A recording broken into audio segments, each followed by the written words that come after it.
Look folks, this deserves a video. This roof is about 2 years old, 2.5 years old. Anyone that knows anything about roofing can already start noticing a pattern.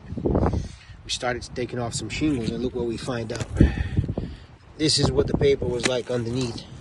So they ripped off the paper when they stripped the old roof, and whatever paper stayed as they removed the old paper is what they went with, the underlayment.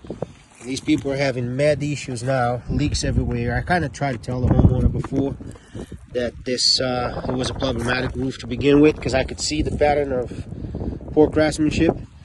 One of you, my brothers that know a little bit about roofing, and I have some really roof ninjas in my groups. You guys see this, you know what I'm talking about.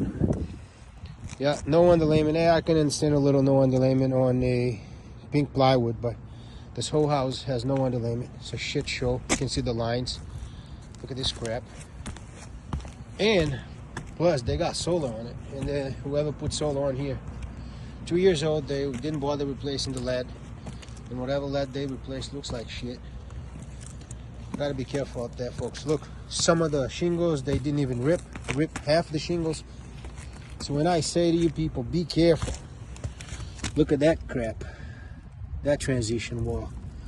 Yeah, I didn't do this, guys. We just took the shingles out, and this is what the underlayment is like. Oh, Jesus. So some places they stripped the shingles off. Some places they left it on. That's crazy. Yeah, living and learning, folks. Living and learning. When I think I've seen it all, then something like this comes along.